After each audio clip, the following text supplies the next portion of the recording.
สบายดีพี่น้องว่าพบกับช่องสาวลาวในต่างแดนคือเก่าคือเดิมมาเด้อพี่น้องมื้อนี้ได้ตำข้าวปุ้นปูดองข้าวปุ้นอีกแล้วอยากกินตำพี่น้องบ่ได้กินมื้อใดคือใจมันเป็นจังได๋พี่น้องเอามือโลดนี่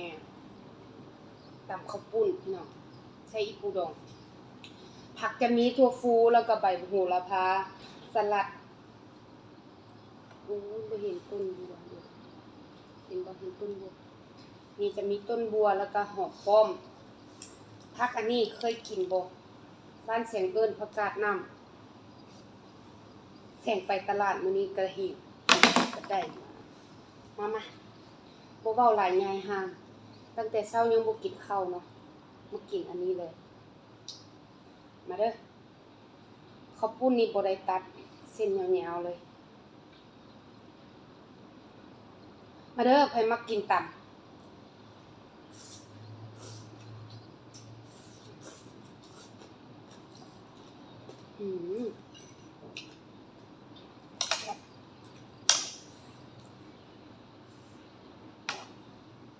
ย่านมันสิเหี่ยเนี่ย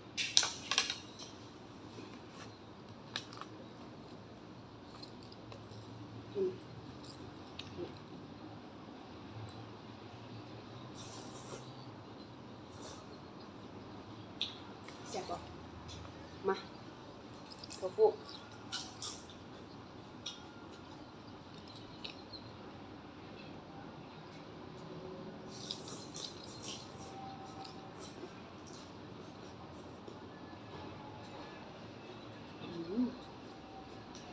แซ่บเนาะนี่ปูดอง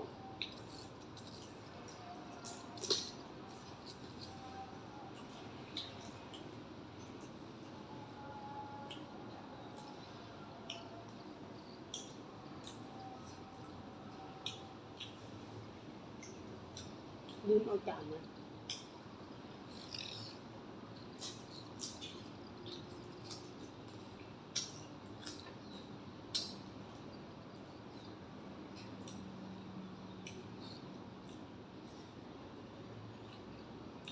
แซ่บ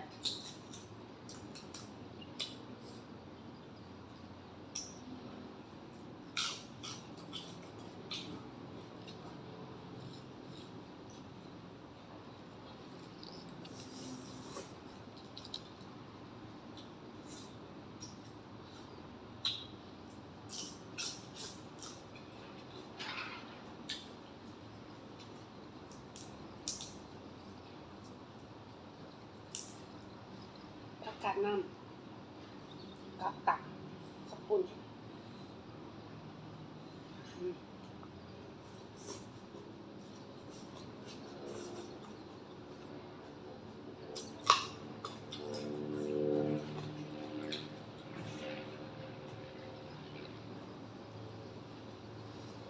มา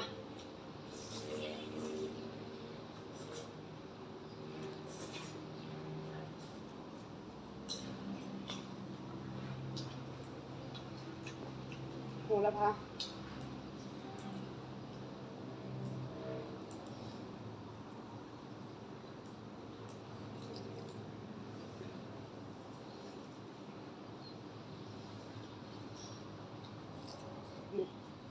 คำยังไงรสยังไงคำยังไงอุ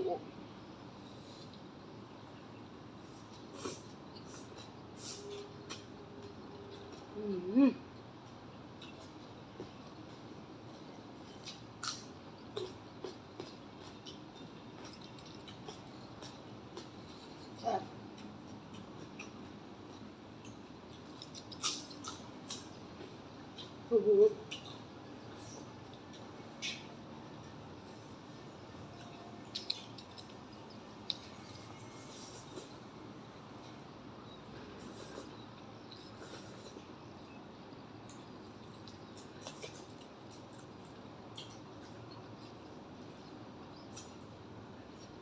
แซ่บแฮง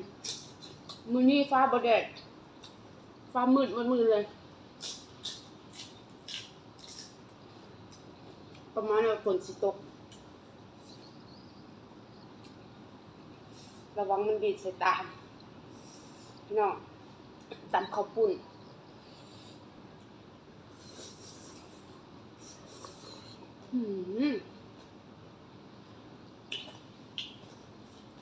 แซ่บ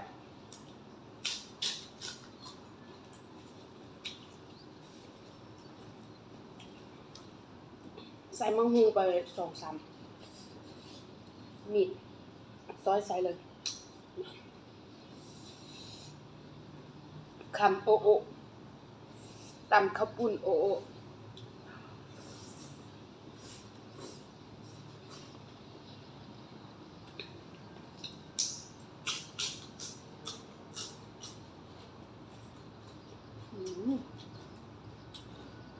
ครับ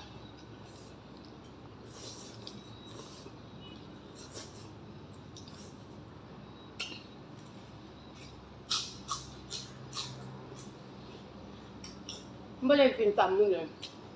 ไม่ดีใจเนี่ยมักกิน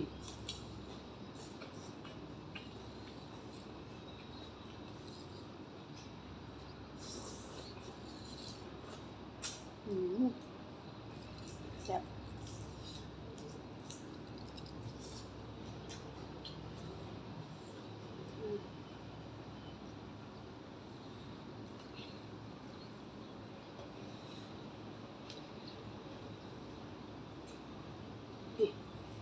เส้นยาวนุ่ม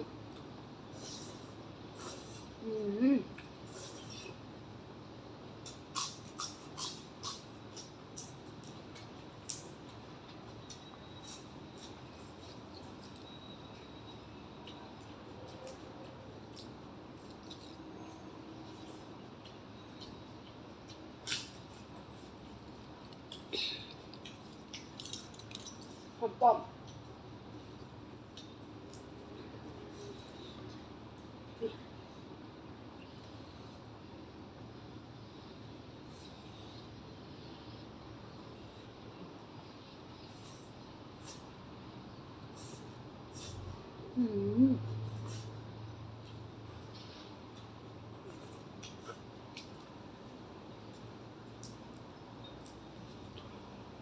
พี่ปู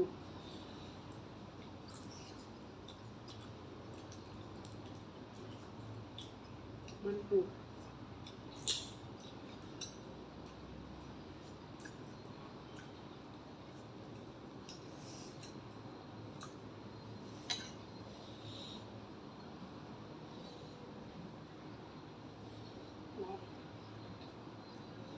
คำโอโอ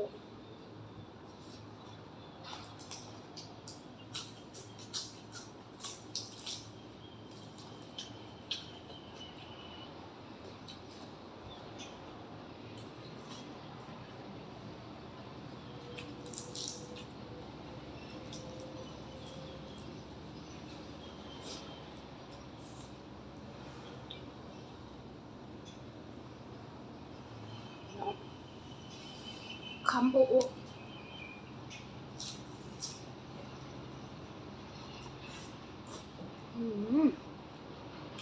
ใส่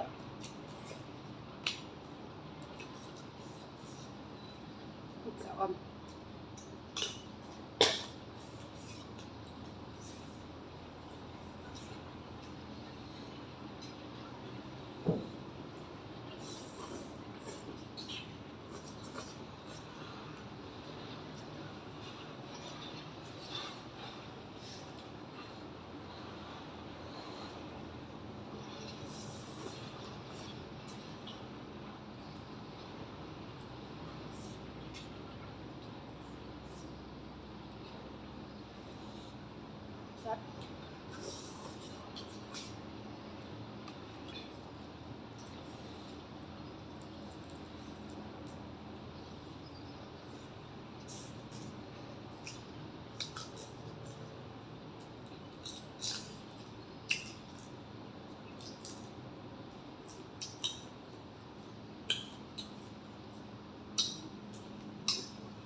แชร์ได้พี่น้อง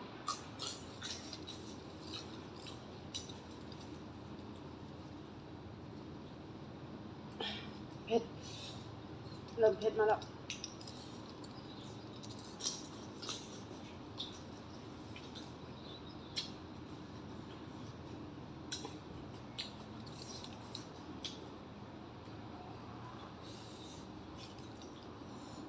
คำสุดท้ายพี่น้องเผ็ด